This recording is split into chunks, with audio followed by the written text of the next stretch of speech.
silence becomes the default. But I'm hoping that, as we go through this, you'll be excited and you'll want to participate and share. The whole goal is for you all to get to know each other on a different level. So CliftonStrengths gives us this shared language where we can speak the same way and talk about our strengths and our needs and what we bring to the group in a language that everyone else is using as well. Terry printed the handouts for you, so everything that is in your packet is in the order that we're going to go through it. I have no problem if people are poking around and looking ahead or anything like that. That's totally fine. But if you get lost on where we are, I always say that that's on you. Discipline is in my top 5, so I love having things in order, but I certainly understand that others like to be curious and flip things around and stuff. So as long as we, all get to the same place, we're good to go. I know somebody mentioned there's a sheet that says, I use my strengths every day. Does everybody have that up in front of them? Yes. All right. Everybody have a writing utensil? Yes.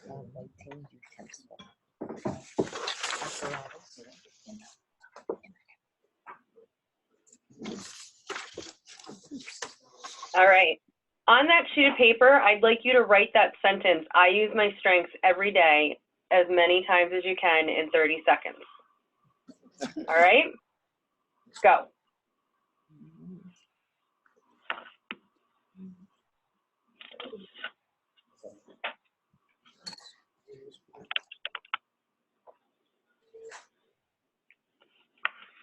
You're halfway there.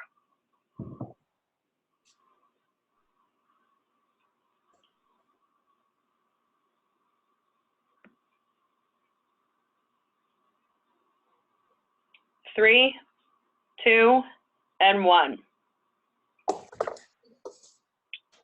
Wow, it was so great. You all sat back from the table at the exact same time. How did that feel? Stressful. Stressful and pressure? Is it because I said as many times as you can?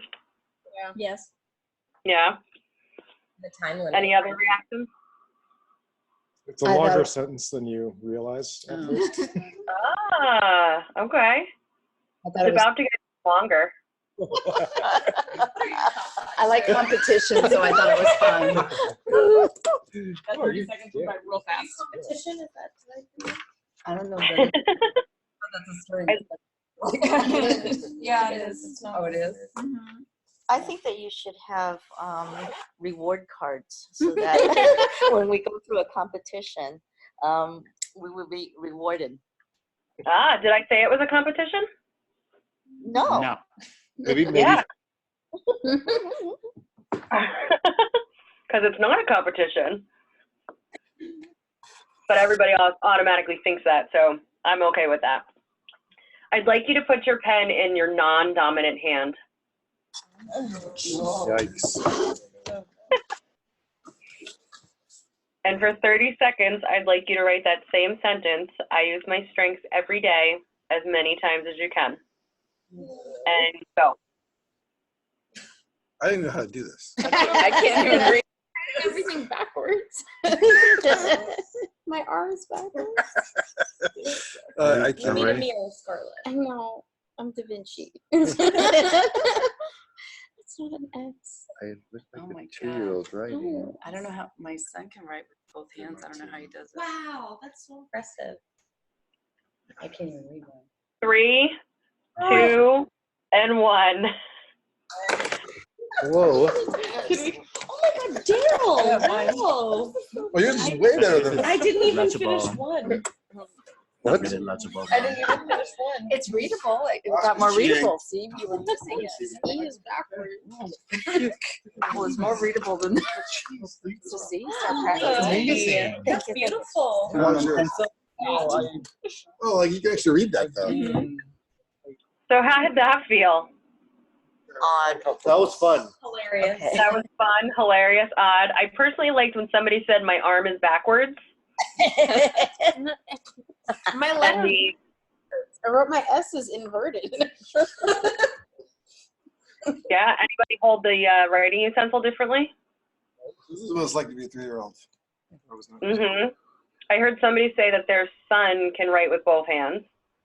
Yeah. And I heard somebody very clearly say, I don't know how to do this. So why do I make you do this? Well, one, it's my favorite part of my job. I love getting people to do this. You got to have fun and work. This is one of my things. Writing with our dominant hand is an innate talent, right? We didn't decide when we were a little kid, hey, I'm going to write with this hand versus this hand. We picked up a pen or a pencil, and one side came more naturally to us.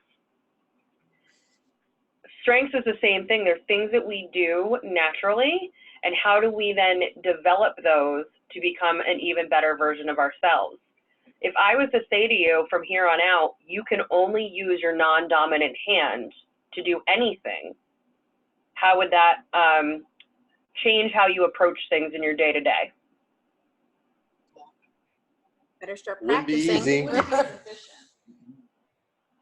Better start practicing, and what about efficiency? It wouldn't be as efficient. It would take longer to do everything. Yeah, absolutely. And the conventional learning has been, you know, you're good enough at some things, you should focus on the things you're not as good at. And the strengths theory actually comes from it in the opposite and says, using your strengths and your innate talents to become a better version of yourself is your potential for excellence. You can work on things you're not good at, but realistically, the best you're going to get at it is average. So why spend all the time using your non-dominant hand when it's going to take twice as long, it's going to be nowhere near as efficient, where there's things that you can do that you do well that will get you to where you want to be much faster and more productive, then how do we harness the power of that? So that's what we're going to talk about today, is how do we harness the power of your innate talents and turning them into strengths.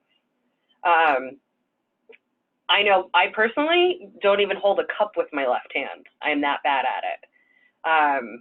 But there's some that I do that I try to integrate into my daily work because it energizes me and I want to work harder at it because I enjoy doing it. And so we're going to take the time to look at your top 5 strengths and think about what you bring to your work, what you bring to your personal relationships, what do you bring to your life in general, and how do you use those things to then overcome maybe some challenges or what we like to call our weaknesses. The back of that sheet, or the next sheet, depending on if Terry printed front and back, is just some statistics about why we are using strengths at Emerson. My favorite one is that people who use their strengths are 6 times as likely to be engaged in their jobs. And go ahead. I have a question. Yes. We have exercise writing with, different hands, and in relationship to what we do every day with our hands working, and that is, what is the feedback for you? What actually is, if I can write with both hands versus, what I do, because in my case, I have a training all my life, both hands.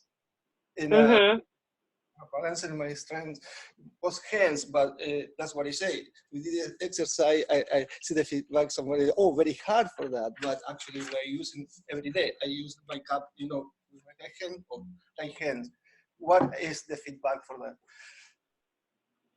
So you're a little more ambidextrous than the rest of us, it sounds like, and have the ability to use both hands to do these things? Is that what you're saying? He said yes. Yes. Okay, Yes. gotcha.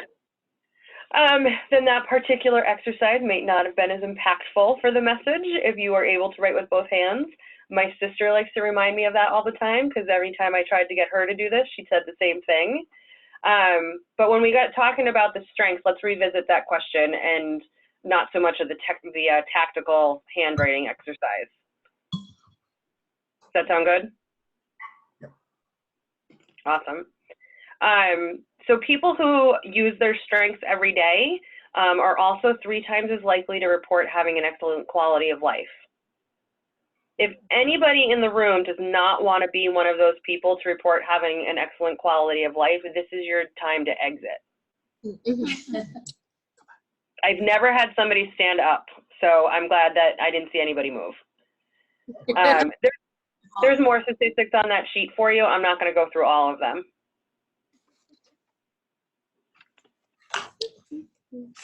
You have in front of you a sheet that has all 34 strengths listed on them.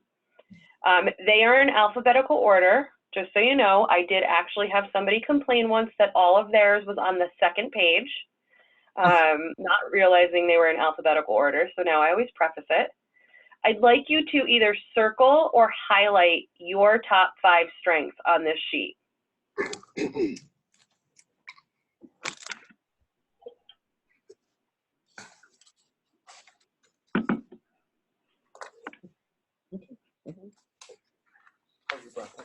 Yes.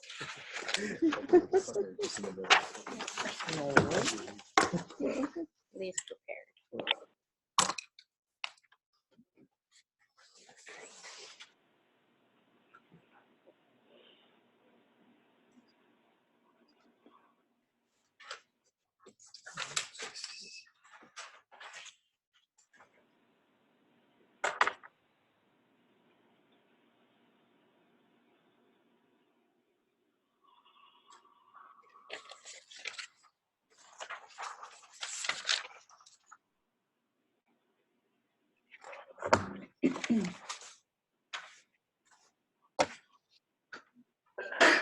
Bless you.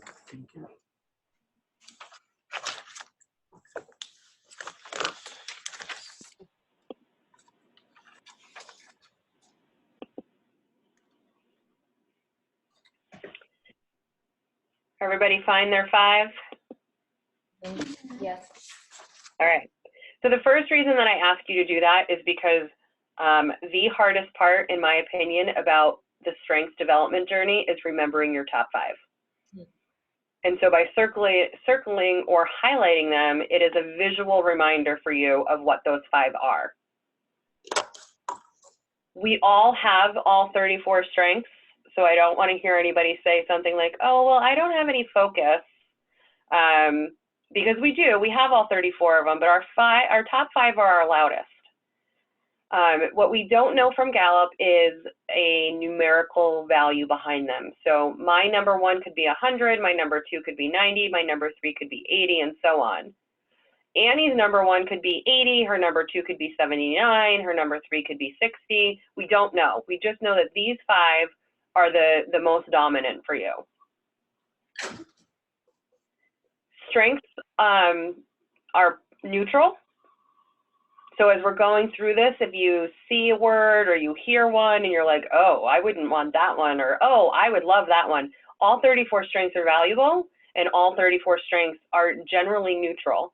If we have a positive or negative spin on it, it's because of something either we are doing or because of a perception we have about it. And so as you're listening to each other, I want to have you keep that in mind, that all strengths are equal, all strengths are valuable. Some may show up less frequently, but they are just as powerful when they are in use by people. Make sense? Mm-hmm.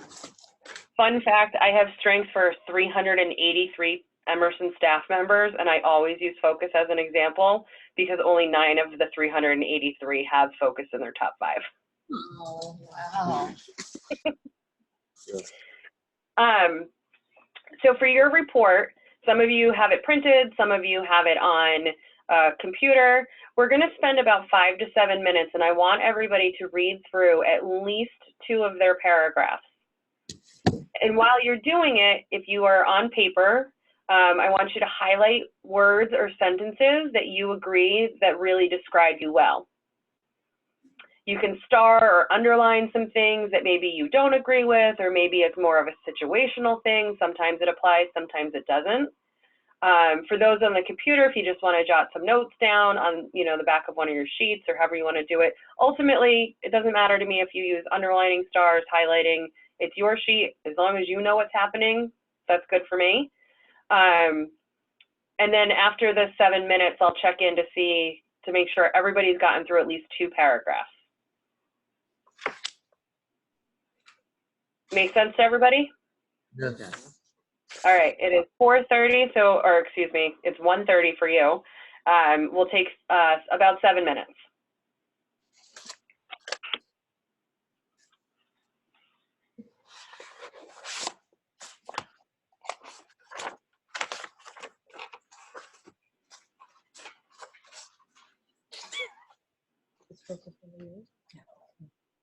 She said underscore ours.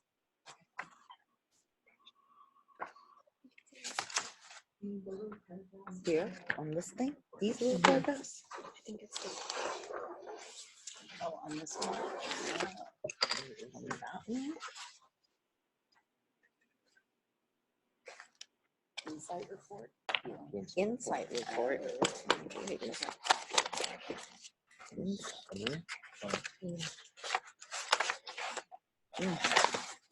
Great insight guy.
Thank you.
Raise your hand if you have not gotten through at least 2 paragraphs.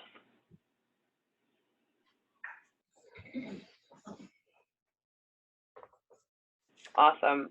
So I said when we started, this is a chance for you all to get to know each other. So I'm gonna turn this conversation over to you. And what I'm looking for people to do is share something from your report that you agreed with, telling us what strengths it comes under, and maybe read something that you might have highlighted or that you agree with.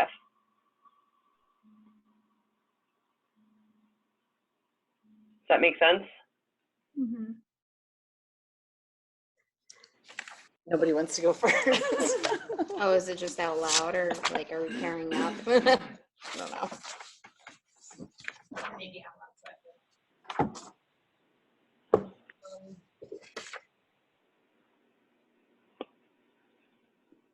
I'll go first if you need somebody to volunteer. Oh, Yes, please.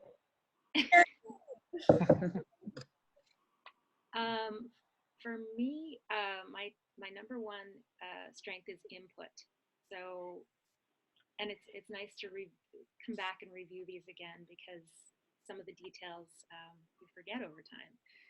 So part of input, someone who soothes people when they become upset, overwhelmed, or angry about life's uncertainties. Read so much that you can expand their view of a situation by sharing a fact. And they help certain people believe in themselves. Awesome. And who was that was talking? That's Carrie. Carrie. And you are a life coach, right? Yes. So that certainly fits in with what you do. Exactly. Thank you for going first.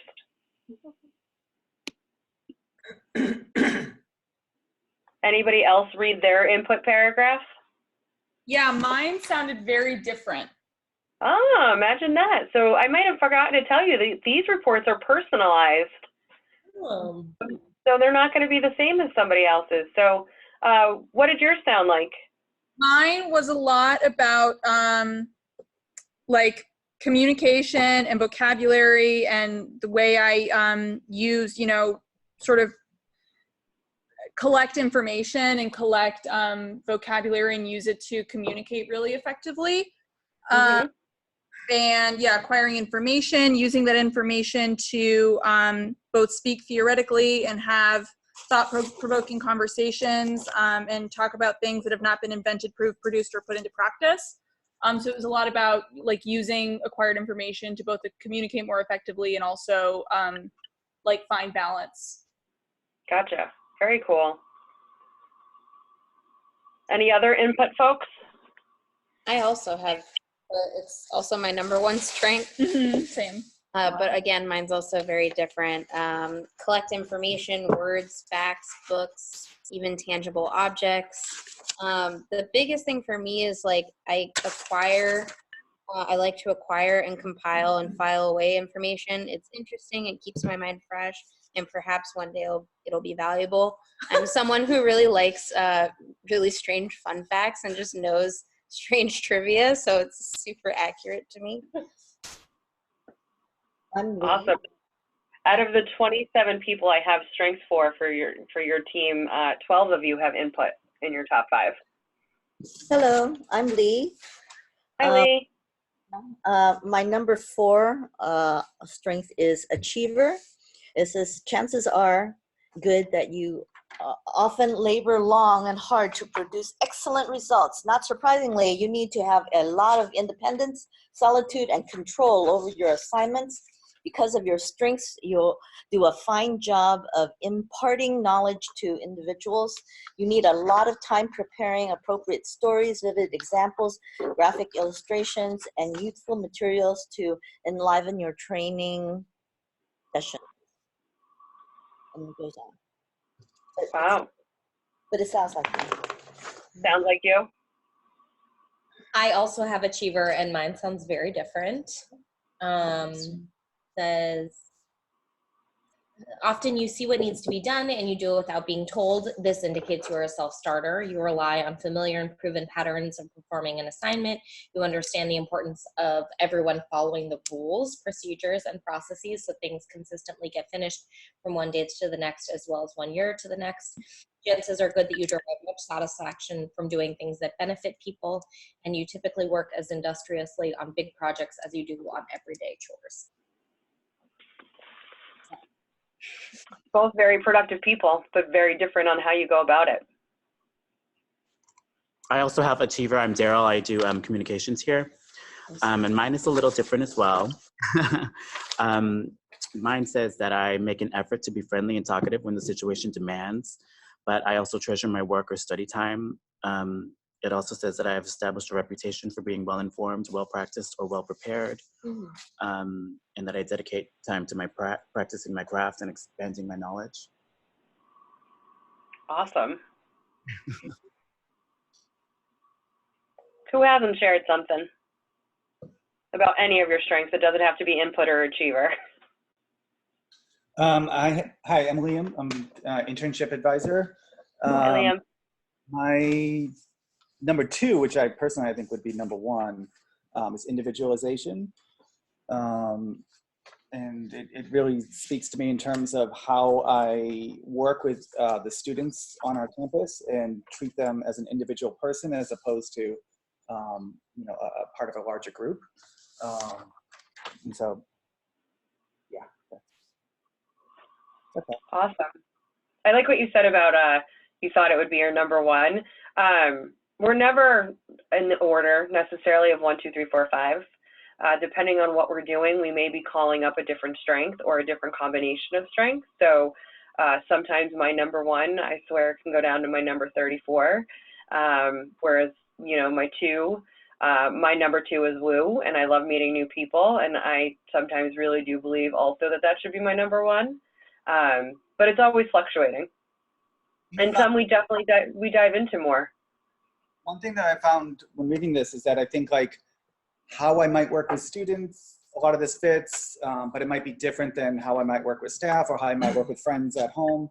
Like, do you find that different parts of your life it falls into more? I think that could be different for everybody. I mean, the fact that you're talking about you have different approaches for 3 different types of people just kind of highlights your individualization even more. But we definitely work with different people in different ways, regardless. Some people say that this is my work self, not my home self. And I think it depends on how much of, you bring to work every day and how much you may, keep in reserve and that sort of thing. Anybody else have that reaction or thoughts on that? I keep a lot in reserve. Mm-hmm. You keep a lot in reserve? I don't. I'm the total opposite. I should reserve more. also woo, Kelly, that is my number one, and it's like the opposite of what Liam is saying too, that it's the first line is what you see is what you get. Like, I am always all the time, everywhere. Yeah. And I love when you find these things in a team session that are very, very different from each other, right? Because it's important. And when you're working on something, you know, maybe you are doing something that involves talking to a whole bunch of new people, and you know who on your team is more comfortable going into that situation and who may need someone to kind of say, oh, have you met so-and-so? And this is where the two of you have these things in common, and kind of break the ice for them. You know, and it's I love hearing the total polar opposites as far as, you know, reserve versus open book and that sort of thing. Because both are just as valuable, right? Mm-hmm. Yeah. Anybody else want to share something from one of their paragraphs that they agreed with? This is Terry. So I have maximizer. Those I like to use my strengths as a way to stimulate personal and group excellence, and I like to transform something strong into something superb. Mm-hmm. Yeah, maximizers. The pearl is never shiny enough. Yeah, but I prefer to rely on specialists for guidance when I'm seeking solutions or searching for answers. Realizing each individual's interests, background, motivations, desires, fears, and realizing that they're all different, but I strive to honor everyone's uniqueness and preferences. Likely to do my best when someone truly recognizes my strengths, and I want to be appreciated for my talents, the skills I possess, and the knowledge I've acquired. I'm driven by my talents and might give some credit now, but then I like to create streamlined processes to efficiently handle certain types of mundane and tedious or repetitious tasks. I like to create order and efficient ways to do things and benefits me. So I would agree with those. Awesome. Yeah, I was a little surprised, Terry, that you didn't have discipline in your top 5. Just our interactions, but your responsibility and achiever can certainly look like that too, I bet. Yeah, I think so, with some of those in there. Yeah. Anyone else? Hi, I'm Thomas. I'm an internship. I had adaptability as number 3, but reading the paragraph, it really sounded like me. That instinctively, I concentrate on living in the present and have an ability to savor the good things in life as they unfold. People comment on my easygoing attitude. You can be flexible about how a game is played, and having a good experience is much more important than winning. People marvel at your ability to calmly move on to something else after having been met with defeat. It's likely that I make plans as I move into and through the day. And not being bound to a strict timeline frees you to deal with problems or take advantage of opportunities the moment they arise. And driven by my talents, I allow my life to unfold naturally and trust that I will find the path as it evolves. And I resist being tied to predetermined plans and standardized systems. I experience life in the moment. That's great. Yeah, I agree with that a lot. Yeah. So when you read the part about you like to play the game for the fun of it and not necessarily who's winning, did anybody on the opposite side of the table kind of hiss at you? After the handwriting exercise, it sounds like you've got a competitive bunch. Well, I had to laugh that one of mine said on the achiever, perhaps you set out to be the winner when you know that your results will be compared with those of everyone else's. Busted. All right, one more, anybody? Something you agreed with? Or did everybody go? This is Oscar. I don't have my strengths in self report with me, but we have done that before for when we started here in LA for 2 years, I think. Mm-hmm. Yeah, and I'm very predictable in my report because it's what I do. I'm the IT, strategic planning, and network technical operations. It's pretty much define me. My top terms are the learner and achiever. So that is the one which is defined me because it's in my position and also in my personal life is the I personally what I like just to be things done and trying to find solutions no matter what, but I find solutions, and that actually define the report and learning. I cannot stop learning. I always try just to look for something else, even if I don't have time, I find time just to learn, and kind of a satisfaction for me is that just to have time just to learn, and that is what actually they would say very predictable in my report because it's me, and I think everybody knows me here. So Awesome. I love that. I never stop learning. I'm always looking for something to be learning.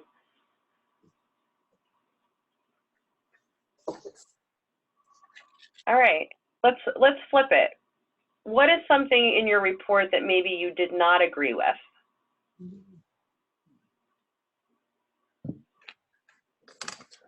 If you have something you don't agree with.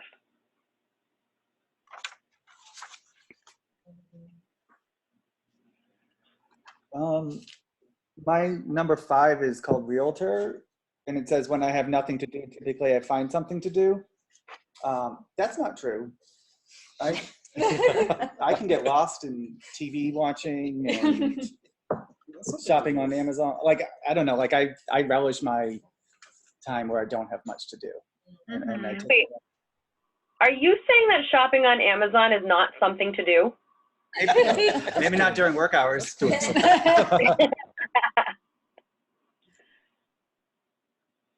I had communication as my top 3, or is my 3rd, sorry. And the first sentence, even, I don't think it's me. Because of your strengths, you can often be found reading books, publications, or internet sites. Because you continuously satisfy your hunger for information, you typically have facts to share. I don't think that's me at all. Maybe the other stuff, but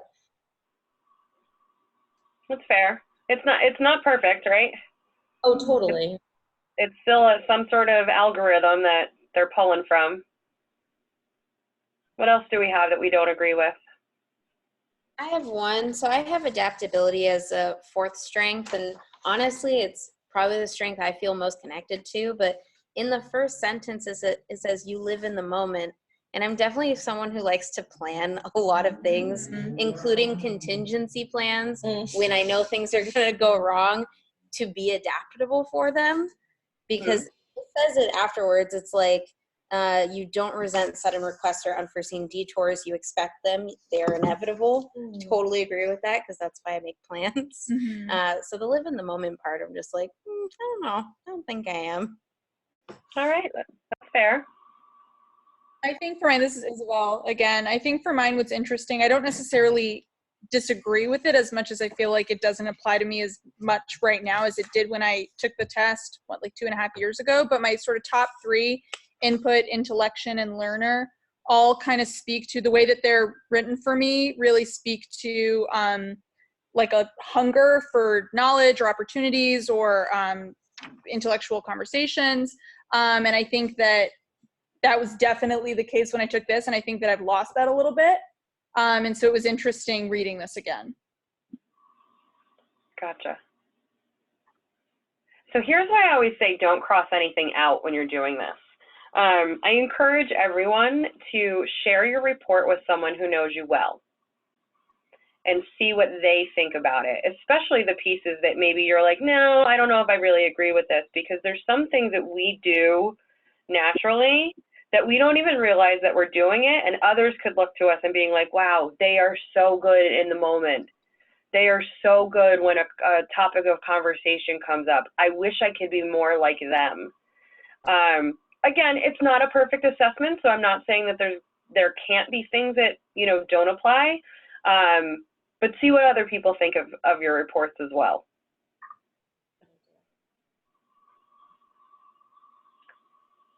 I do also recommend going through and doing this activity when you're not on a 7-minute timer.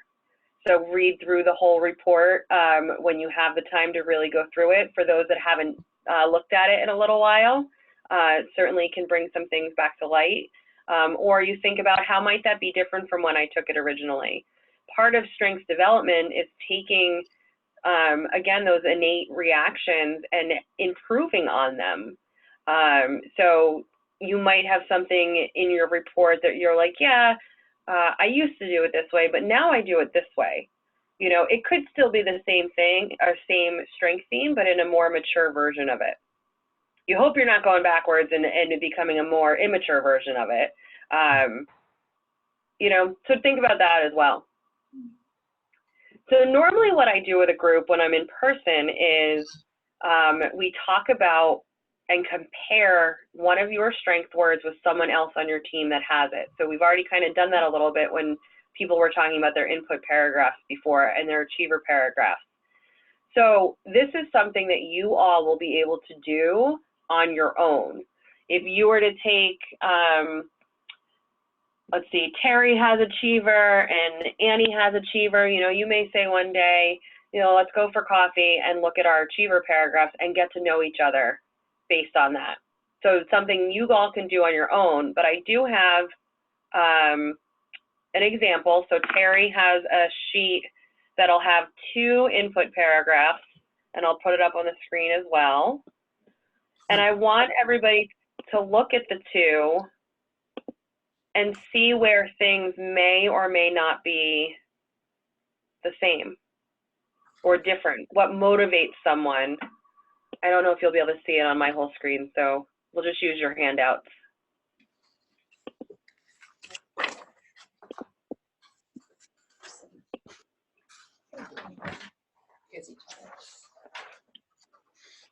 So I had 2 people do this activity once, and they both shared responsibility. And you think dictionary definition of responsibility, how different could they really be? They were reading their paragraphs and were laughing so hard that one of them actually was crying. So of course, I made them stop and made everybody else stop right then and there and said, what is going on? You have to tell us. And they said that the first person's responsibility paragraph was all about their need to be right and their need for everyone else to know that they were right. And the second person's responsibility paragraph was all out of her doing things out of fear of being wrong. So as we look at these 2 input paragraphs, I want you to think about what is similar in them and what might be different. It could be like an external versus internal motivation, some sort of behavior. So we'll take a few minutes, and then I would love to hear your thoughts on what's similar or different about them.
Based on head movements, it looks like a good number of you are through them.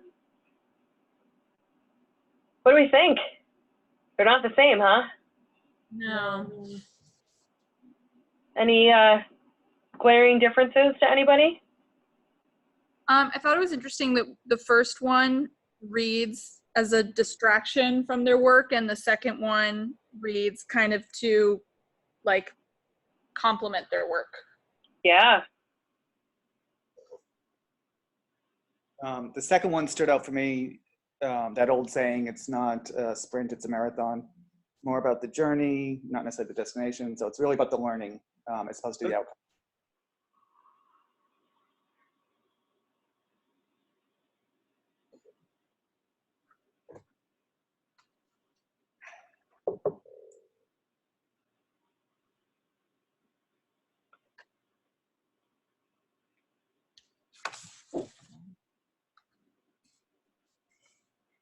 Any other thoughts on them?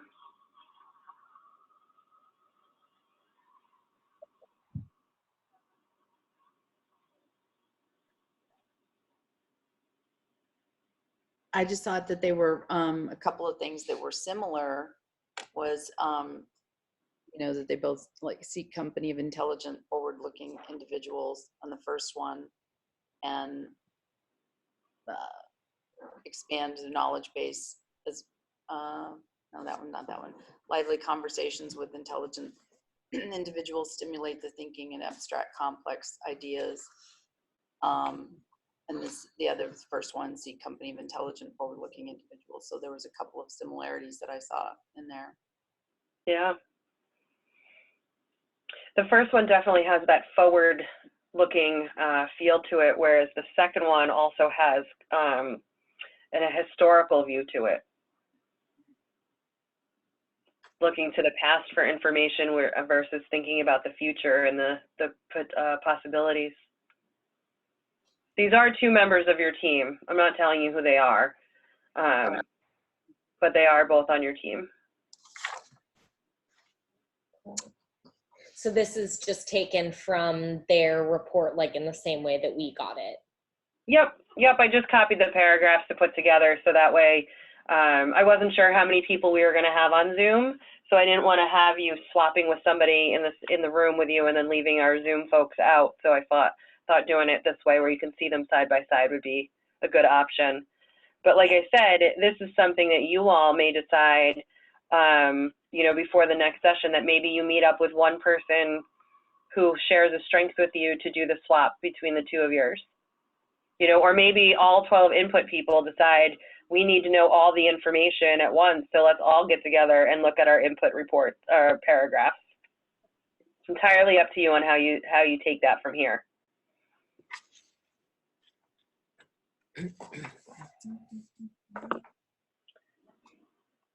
So what are the odds? Some of you may have taken other assessment tools like MBTI or DISC or things like that.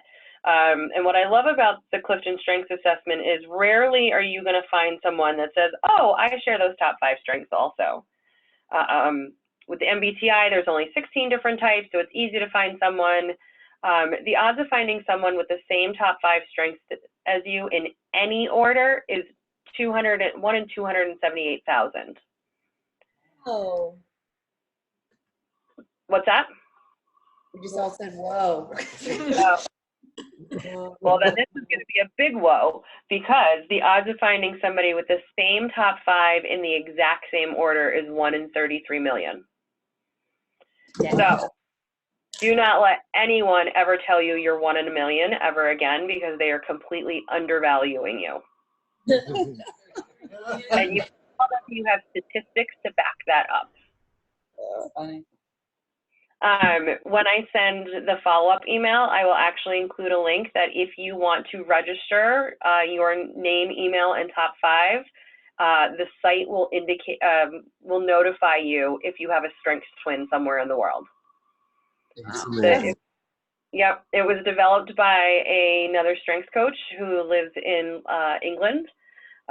We have had 2 Emerson staff members in the last 6 months find their strengths twin. Oh my gosh. Ooh. Yeah, and it may not be the exact same order. It could be the just in any order. So one person, you know, you all know Sharon Duffy. She actually got notified that she's part of a quad. So there's 4 of them in the different orders. Isabel, I love the face you're making. You're closer to the camera. I can see your facial expressions. Yeah, it's kind of cool. I haven't found my strengths twin yet, and I've been on the site for like 3 years. I always say my discipline is what throws it off. There's not a whole lot of us in the world with discipline in our top 5. So, but it's totally optional, something you can do. If you do find one, just let me know. And, you know, you'll get their contact information, so you could always reach out to them. I believe one of Sharon's is in Japan, which is kind of cool. So just another little fun thing that you can do with the strengths. Any questions, comments, concerns, thoughts, feelings, anything before we move forward?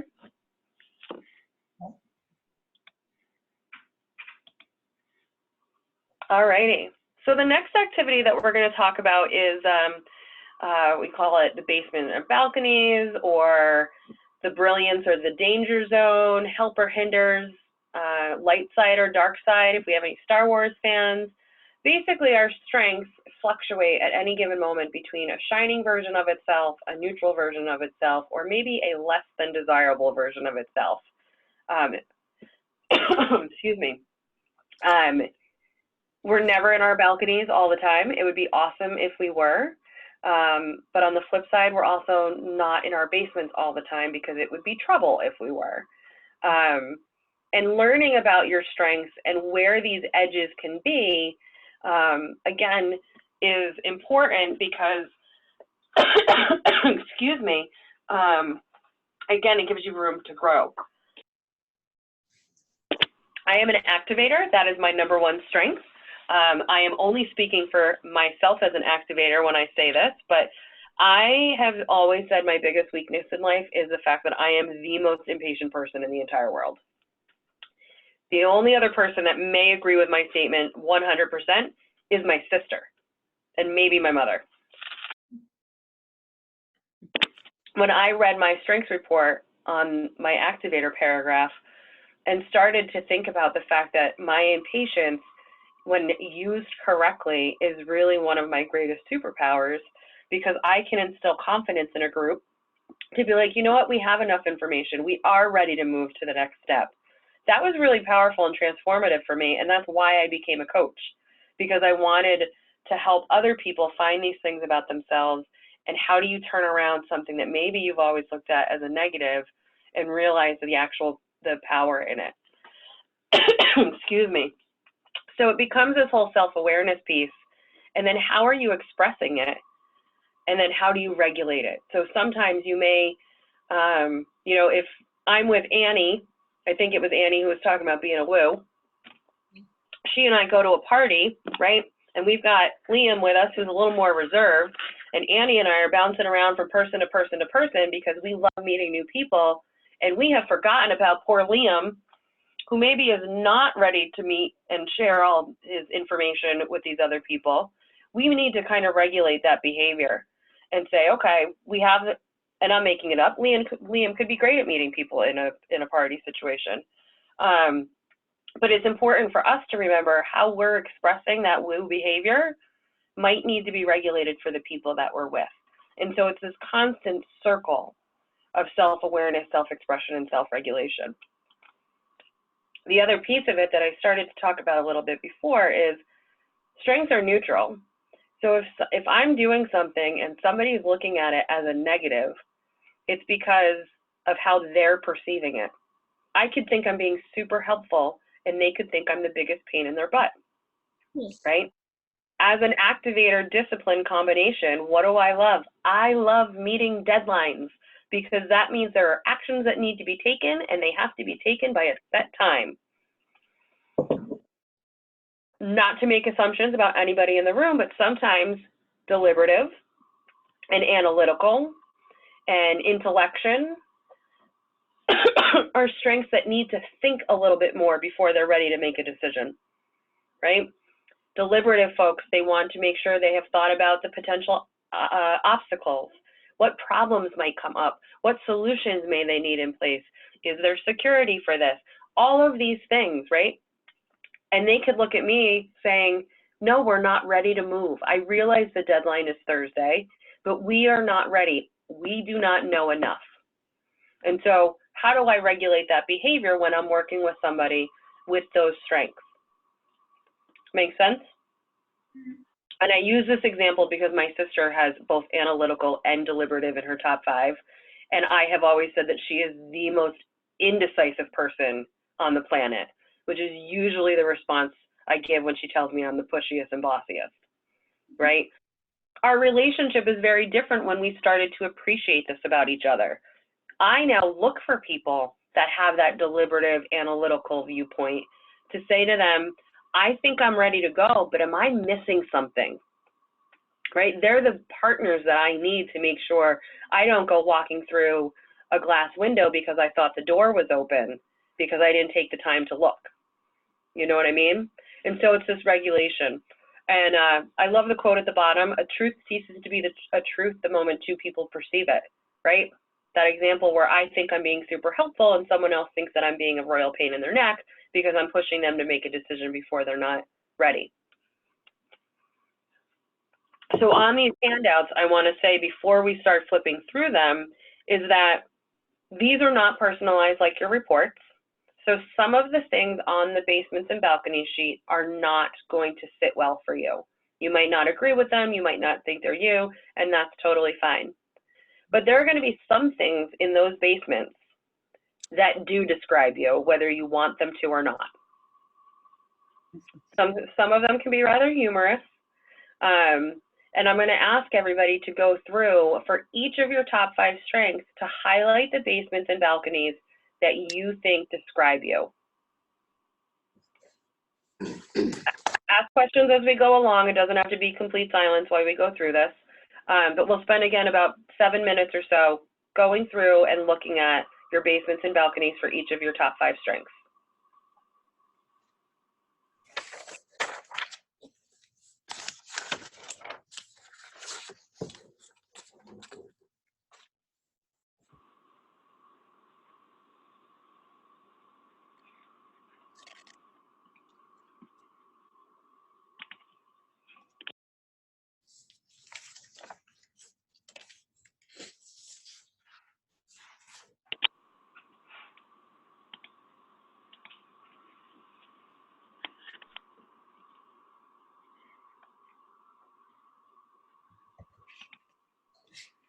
These are rude. I'm reading my restorative one, and it's like the top ones. I'm like, yes, I am super committed. I'm accountable and independent. Oh no, I was reading restorative. I'm a problem solver, troubleshooter. And then the bottom ones focuses on weakness, punitive, negative, and critical. And I was like, those are all the things I think of myself, but no one else.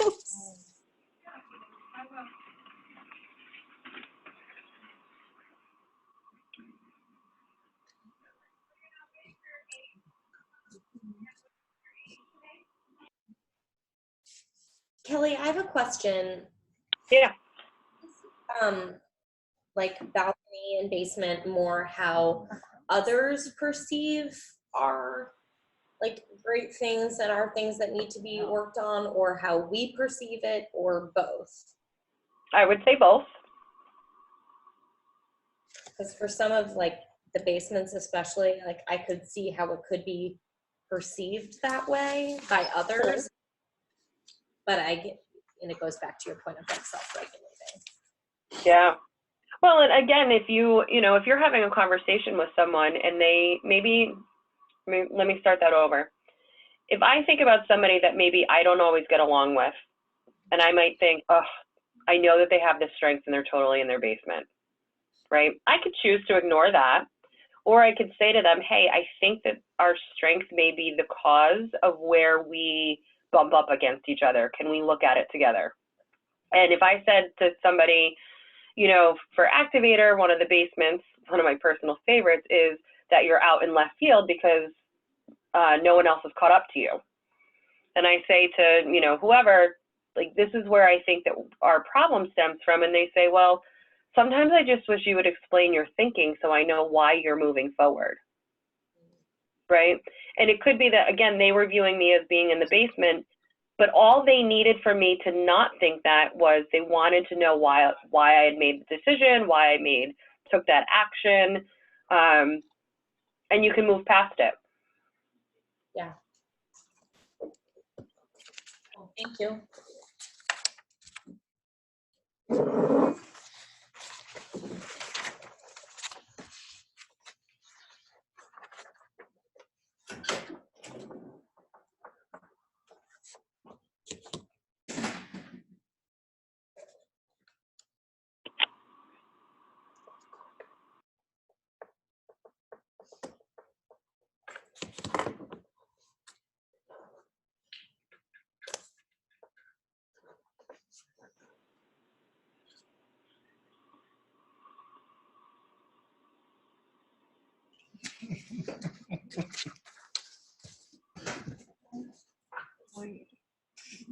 No, I heard the laugh. What are we laughing at? Said I'm a Pollyanna. I don't think so. That's the one thing I disagree with. Everything else, I can find myself in everything, the good and the bad. Yeah. I can kind of see that. Yeah. I disagree with some of it because some of the basements are stuff I like actively make sure not to do. Mm-hmm. Maybe that's because I know that it's something I can fall into, but it is like stuff that I actively try to make sure I'm not doing. Right. That is a fantastic example of how you take your strengths from a raw version to a mature version. You are aware that you can slip there, but you do everything you can to make sure that you're regulating yourself to not go there. And it gets easier, right? The more you practice that, or the more you intentionally think about it, the easier it gets to not make those slips.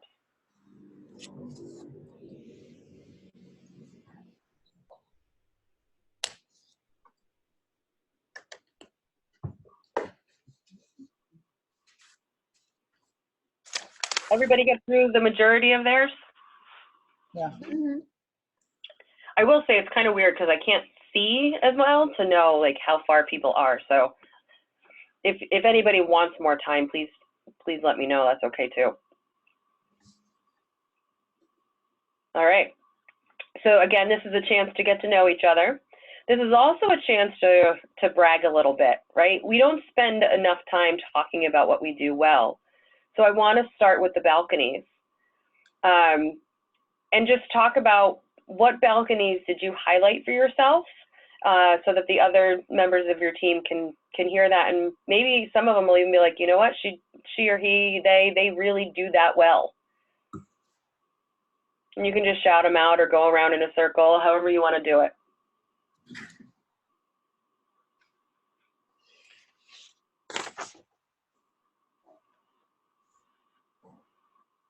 Nobody's good at anything? What's a crony? Dudes, what's a crony? C-R-O-N-Y. Feel like Crony. if you they're untrustworthy. Like Okay. Yeah. like, Untrustworthy, but like I said to Liam, like kind of like a yes man a little bit. I guess. Mm-hmm. Yeah, yes. You know, someone who kind of just goes along. Yeah, like a minion. Yeah. Mm-hmm. Well, that's a really negative viewpoint, like a sidekick. Someone. I don't know. Whatever you need. Like Crab and Goyle.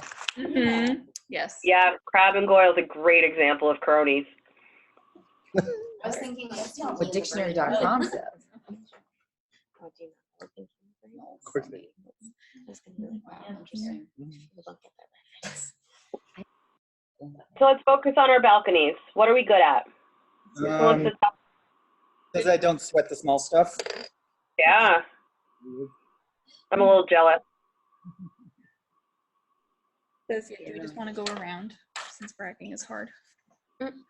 Mm. Mine says like the thing that popped out a lot is that I have an excellent memory, which is true. And that's been like a thing my whole life. And like great resource, it enjoys musing. for those things. Awesome. Flexible, easy to get along with, go with the flow, can see both sides of the situation, invites others in, learns lessons from the past, likes to know how things came to be. Great resource, excellent memory.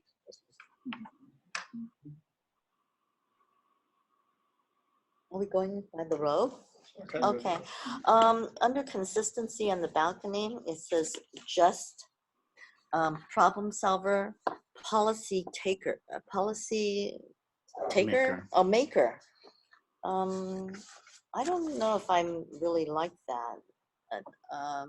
Anyways, I think that achiever under balcony is pretty strong for me.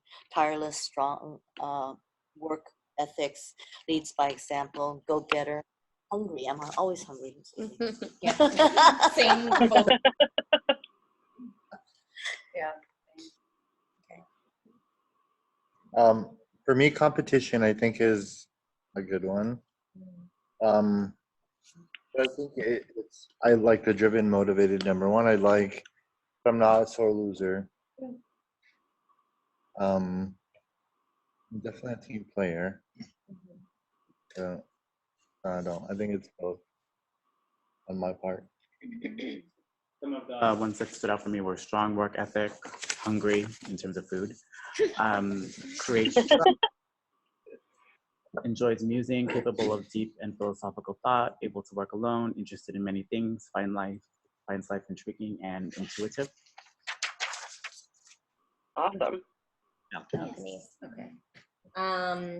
Yeah, same for all the achiever. Also activator, self-starter, fire starter, energy source, energizer.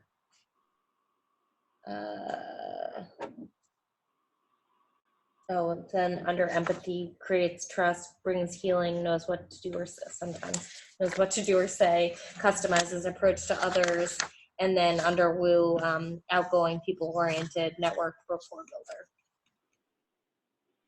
And restorative, troubleshooter, finds improvements and solutions, responsibility, committed, independent, conscientious,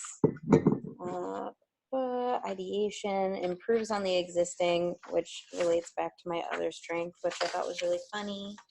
Adaptability, flexible, comfortable in times of change, easy to get along with, and go with the flow. I stood out for me under achiever with the strong work ethic, leads by example, believe, passionate, ethical, responsible, family oriented, mastery, success, working with the best, the relator, caring, trusting, forgiving, generous, responsibilities, committed, accountable, independent, conscientious, trusted. Is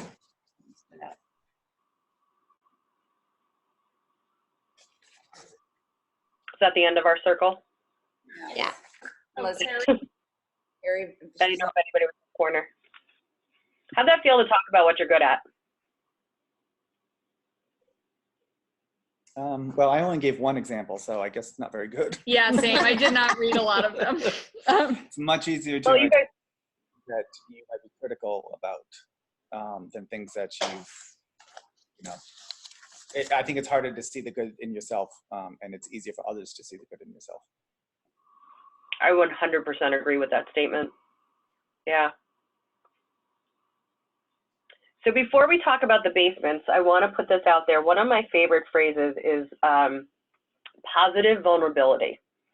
And that's what I'm going to ask you to do here is when we talk about the basements, you're showing a little bit of the side of you that maybe you don't love, maybe others don't love.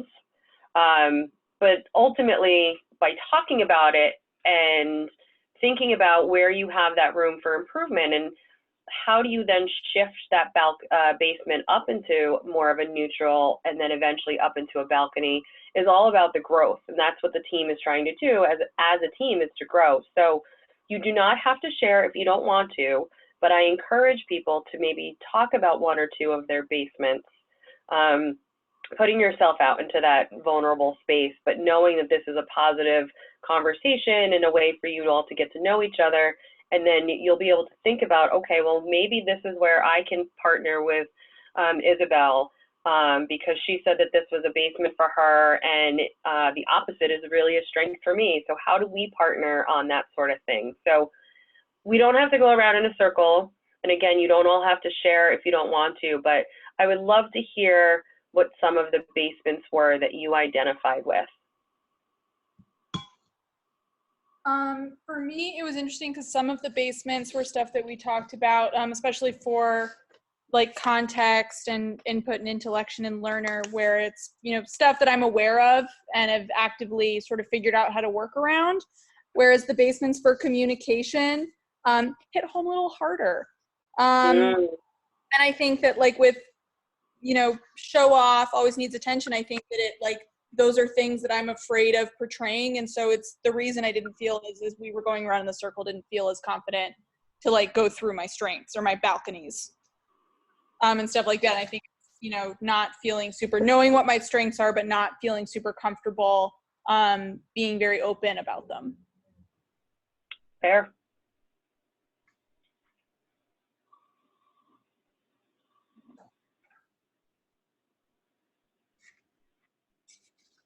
I guess for one of my basements, I guess reading input kind of, I was thinking a lot about it because, I don't know, I feel like sometimes I can be a good conversationalist, but sometimes I can be pretty boring. I know a lot of really worthless information. No. That's pretty accurate of me. Responsibility, I definitely have a problem saying no to new tasks. I take on a lot. Obsessive does come to mind with things that I'm interested in, though. What else? Oh, I guess the other thing, ideation was also a big one, which I also think is one of my top, like my top strength. But like lacks follow through and creates more work. I do find that like I might come up with really good ideas, but I'm like, oh, that's so much stuff I'm gonna have to do now, just to get it done. Yeah, so next time you have one of those big ideas, who around the table would you partner with to be like, you know what, this is a really good idea. I need help to make it happen. I'm with an executing, which is I always look for. I'm like, help me do this. I don't know how to do.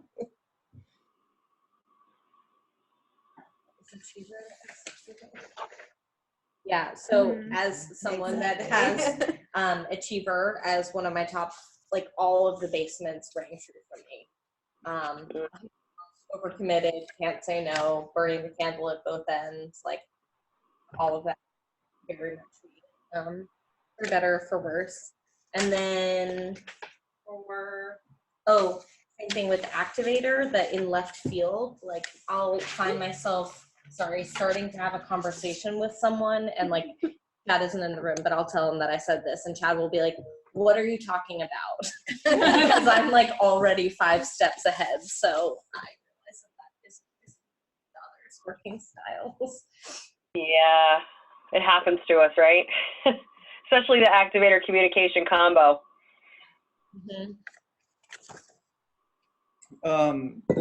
Under positivity, what stuck out for me was insincere. And at first I kind of took it as a little offensive, but then I thought about, I can be a little, I think, passive in terms of, you know, kind of having that internal dialogue in your head. It's like, is this something you really want to fight about, right? Is this something I really want to bring up? Because bringing things up a lot of times has consequences. So a lot of times I sweep things under the rug because it's just easier. And so that kind of portrays an image or a sense of being sincere, since I'm not really always sharing exactly how I feel about it. And then under that, with Realtor, I don't, you know, as somebody who's, you know, grown up like outside of the clique and outside of the norms, I feel like I do value close circle of friends and being in an inner circle. And I know sometimes when you're not an extrovert and you're not super outgoing with a large group of people, being in an inner circle can be perceived as cliquey and snobby and whatnot. But I do think that's where I feel most comfortable. So that definitely stuck out for me. Yeah. I love to compare the relators and the woos. To give an example, the woos are the courtship, whereas relators are the marriage. If you think about it, it doesn't mean that only relators like the close relationship. Woos can too, just like relators can like meeting new people. But when you look at the actual motivation, the energy, Liam likes the people that he knows and the people that, maybe you're a little less reserved around because they're your circle. Whereas woos may like bringing more people into that circle. And so just as a comparison for them, I also, since you guys are so high in input, woos and input can be very similar because input loves to collect the resources, right? Several of you talked about your different sources that you get information from, or your paragraphs talk about how you love to keep things for when it's going to be useful later. Woos, which there's 6 of you in the group, they're I don't want to say people collectors, but people, right? And I always say, I may not know the journal article, I may not know the source that something came from or how to direct you to it, but I'm always going to know someone who does. So it's the same type of thinking, it's just a different type of resource, so to speak. Can you, just to go back to the positivity with the basements, Pollyanna, I used to love that movie, but now I don't remember, like, what is negative about her? I don't remember this. Anybody want to tackle that one? Yeah, I think Pollyanna was, seen as always seeing the bright side and never seeing the negatives. So Okay. that for other people, that might seem maybe naive or somewhat unrealistic. Head in the clouds kind of thing. Yeah. So Jason Meyer and myself put it out to Twitter a couple years ago because we were up in front of 150 orientation leaders who did not know who Pollyanna was. So we asked for some modern day equivalents. And what we came up with was Buddy the Elf, Andy Bernard from The Office, Kimmy Schmidt, and my personal favorite, the song Everything is Awesome, which is really great for like 10 seconds and then it annoys the daylights out of people. And that's what Pollyanna could do. That cheery, bright side in every situation can sometimes really be annoying to people. If somebody just tells you that their grandmother died and someone with really high positivity is like, it's okay, No, I just want to be sad right now. And in that moment, maybe looking at that positivity as being in the basement.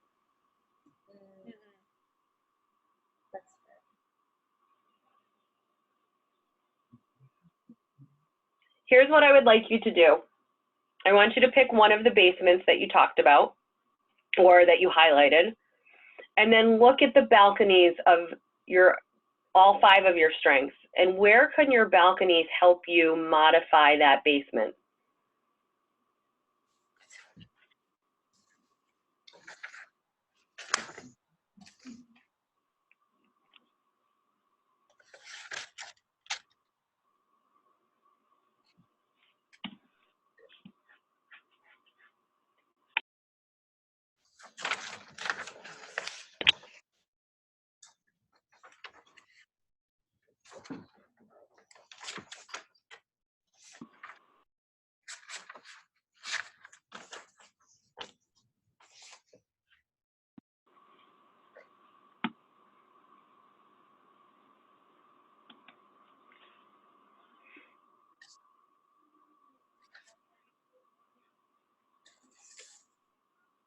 Feel free to tell us if you come up with an example.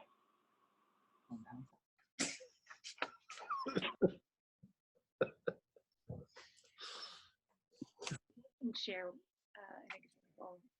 For me, 2 of my basements are with connectedness. It's like naivete or being too idealistic, kind of like positivity in this way. And then with empathy, being soft over involved. For me, the learning quickly through ideation and customizing my approach to people. Also, just learning how to intentionally use the strength. So with empathy in particular, that was always a weakness. I always perceived that as a weakness. So being able to look at creating boundaries and making sure that I'm not overstepping or being over involved, and customizing my approach to who I'm working with. That was an awesome example. Thank you for sharing that. What if you don't think that your basement is a negative? For example, in deliberative, my basements say that I'm standoffish, aloof, cautious, slow, introverted, and afraid to act. I'm disagree with afraid to act, but I like to be standoffish and aloof. I am cautious and I'm slow to do things, and I like to be introverted. Is that good or bad or whatever? Well, anyways, those are my basements, but I like them. Anybody have a response to that on an example of how one of those could be viewed as a negative? Well, I think because you are maybe if you're too aloof and standoffish, that might come across as a negative to people who come in who may not know you. Oh, but that's, you're talking about work. I'm talking about the real me. The real me is all that, okay? But at work, I'm not, I'm a receptionist. I'm not aloof in the front desk. I'm always saying hello and other things, and very congenial, because that's, that's the other me. That's work. That's what I'm trying to say. You don't, a lot of you don't realize that I am actually introverted and, and aloof. Well, maybe I am aloof in public, but. Well, would you say that one of your strengths takes over more while you're at work instead of that particular strength? I think in a way, I'm just different at work. I'm just saying that the person that I am otherwise, that people at work do not know, is that I am introverted more than anything. And I don't really think I'm standoffish, but so anyways, I just thought I would bring that up between work and self. I really identify with what Leah's saying. It's been brought up to me even recently that, I'm perceived a certain way. And that because of the way I am at work. And, that's my choice, right? Like, I don't let a lot of people in terms of my outside self. And, I feel like people see me as somebody who's too serious here and without, kind of as a strict personality and stuff like that. But that's because I have a work persona and I'm an introvert here, but it doesn't necessarily define who I am as a person. And I think sometimes that has been mistaken. Thank you. Yeah, and I think, Scar, go ahead.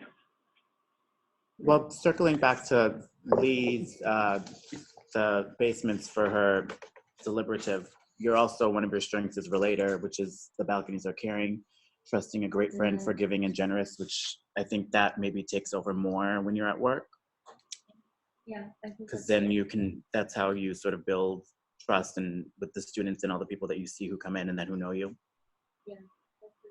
And I think, Lee, I think it's great that you like the basement part of your personality because I think that's the goal, is to like both our balconies and our basements, and to see how they make us who we are and to appreciate the value of all of that. So I admire that. I would like to like my balconies or my basements more. Yeah, because sometimes that cautiousness is a huge plus, right?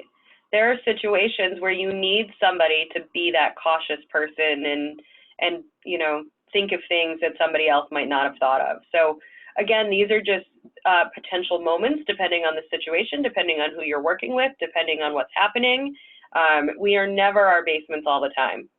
And we are never our basements in the same situation that might occur more than one time. It could be totally different. So I agree. I think that loving your basements is just as important as loving the balconies.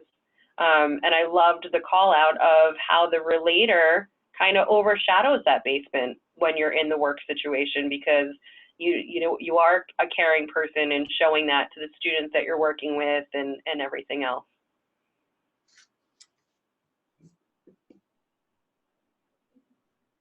Anybody else have an example of where their balconies could pull up a basement that you might need to work on or want to work on? Well, my ideation trait, the lack of follow through, I feel like a lot of that I end up doing because I have responsibility as a strength. I'm responsible to like the people that I'm doing the work for. So it pushes me to go through with anything. Because in my in particular, it says that I feel really guilty.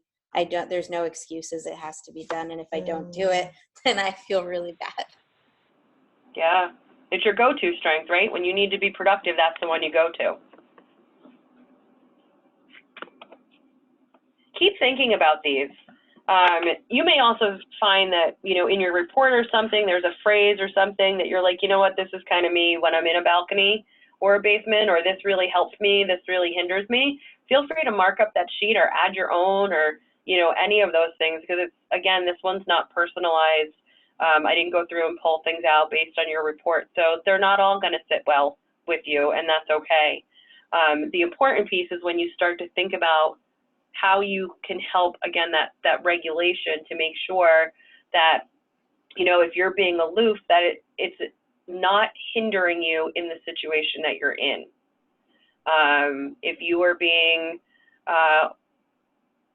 overly communicative and telling a story, you know, which can often be a balcony of communication, but in a certain situation, it could be looked at as being that basement. So it's this constant fluctuation and just being aware of what you're putting out there, who's receiving it, the situation that you're in. When you see someone working in their balcony or in their strength zone, tell them, I saw you use your relator strength here.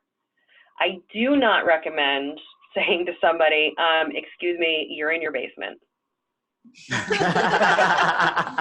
So basic. Now, if you know each other really well, or you have someone at work that you may get away with that joke, it can be very well timed and quite hilarious when it happens. But just be careful with it. You don't want somebody saying, excuse me, your basement's showing. So I'll leave that one with you. You can do what you want with it. Just don't increase calls to HR about, you know, basements being shown. Oh my God. Or somebody telling you your basement's showing. Any thoughts, questions, or anything before we move on? We're almost done. All righty. So somebody mentioned before that they look for people with executing themes. So I did want to just bring this up very quickly. We don't cover this a whole lot, but the strengths are put into 4 categories called the strengths-based leadership domains. So if you're ever looking online and you see that the strengths are in different colors and things like that, that's why. I call these semi-permeable categories or boxes. And wherever you fall in these 4 categories is exactly where you're meant to be. So some people might be in all 1, some people might be in all 4, some people are in 2, some people are in 3. Because again, you have all 34. We're just looking at your top 5. So don't stress over this. I have absolutely had people like get very upset that they're only in 2 categories. Great, that's where you're supposed to be. Because when you start to combine your strengths, they can look like something totally different. And I know Terry's already put other classes on the schedule for us over the next couple months. And in those classes, we will hit on this more and more and more. How does activator communication look like executing, right? Or how does activator communication look like strategic thinking? You know, depending on how you're using them is going to determine whether you are executing, influencing, building a relationship, or thinking. All right. But I do show it because as we lead into what your team looks like, I wanted you to be able to see what the domains are. So this is where all 27 of you fall. There's 2 people I still have to add to this. So once I get their strengths, I will add them in and resend this so that you have the updated version. But it's a great way to, one, see who shares a similar strength as you. So if you wanted to do those insight swaps, and who may be totally different than you. What's that? Oh my goodness. I asked the same thing. It's like, who is that? It's me. It's my basement. Thank you. Wow. Sorry, Kelly. The numbers at top tell you how many people have that particular strength theme. So the input at 12, ideation, empathy, and I think achiever would be next for you all. So it's kind of fun to see. The numbers just line up with where they are, whether they show up as your first, second, third, fourth, or fifth. I always say this looks like a game of Battleship.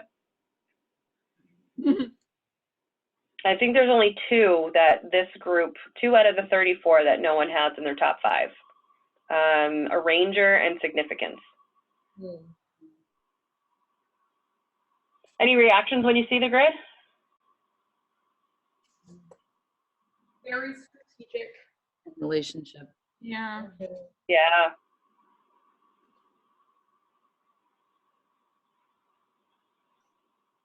I feel like at ELA, a lot of us need to be strategic in our thinking. So that explains a lot. It's also interesting to me because there are some people who I would think would have different strengths than they do descriptions, but that kind of brings me back to the input examples that you gave, that you can have a top strength, but the way that it manifests itself in you could look more like maybe a different strength. Yeah, that's a great call out. And just keep in mind that we don't know what somebody's number 6 is or number 7. And so if you look at this and say, wow, I can't believe Terry doesn't have competition in her top 5, it could very well be her number 6. And when you read through insight reports, you may see glimpses of what those supporting strengths might be. But again, when you also put them in combination, they can look totally different than another one. So this is where Emerson's staff, how they fall out. So 383 staff members, I did this today. The orange, the influencing, is the least common worldwide. Part of that is because there are less questions on the assessment that point to those. And this data is very similar to what the worldwide data looks like. So I'll send it all to you in the follow-up email. So for those that like to look at that sort of thing, you can see it like by different countries, what the US looks like compared to what maybe Japan looks like. You know, I'll put the resources out there, and then it's entirely up to you if you look at them or just delete the email. That's, you know, your call. But influencing is the least common. Emerson likes useless knowledge.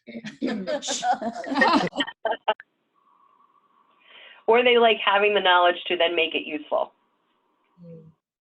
Does it vary depending on like departments? Like, have you noticed that like student financial services is in one camp and student life is in another? Does that play into it at all? So that question always gets asked, and I never have a good answer for it because, again, it depends on the people. Like, strengths is never going to be a career finder. It could certainly help you think about what you look for in a career. But the grids that I do for other departments can be totally different.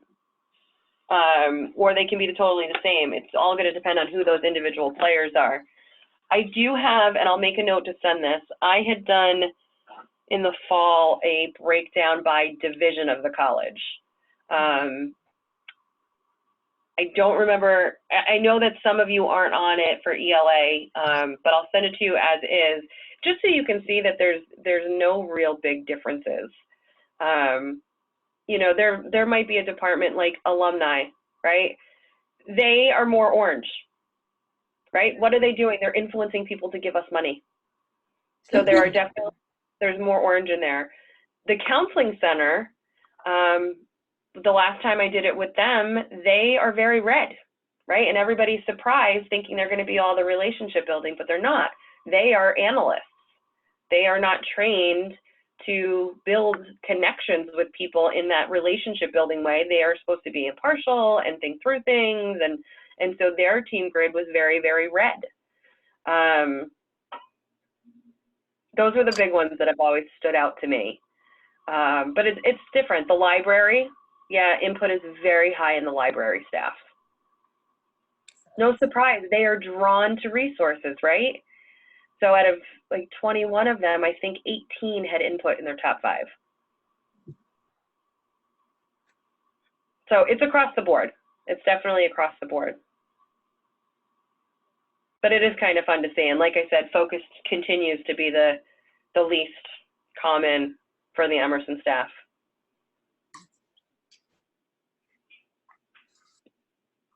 So what's next?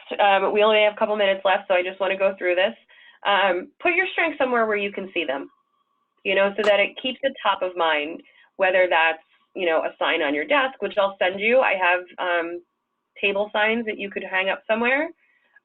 Make them a part of your day, whether I used to actually have them on my phone. So when I first took the assessment to force myself to remember what they were, I actually put it as the screensaver on my phone. And the average American opens their phone like 50 times a day. So every time I opened it, boom, there they were. Just put them somewhere. Put them somewhere where you all can see them. So that way, you know, maybe you're visiting somebody's desk and you say, oh, I see your strengths. And, you know, it starts a conversation, or we should talk more about that, that sort of thing. There's 2 handouts that are in your packet that are ways to intentionally think about how do you use your strengths to meet goals, to connect with other people, you know, just, again, tools that if you choose to use them, they're there that you can go through and do. The other thing is that Gallup puts out a Theme Thursday podcast. I'm sure Carrie's listened to some of these. They're on season 5 or 7, something like that. 45-minute podcasts where each week they take a theme, a strength theme to talk about, and they'll have someone who has that strength in their top 5 talk about how they use it in their daily life, where it's, you know, been beneficial to them, where it's gotten them into trouble.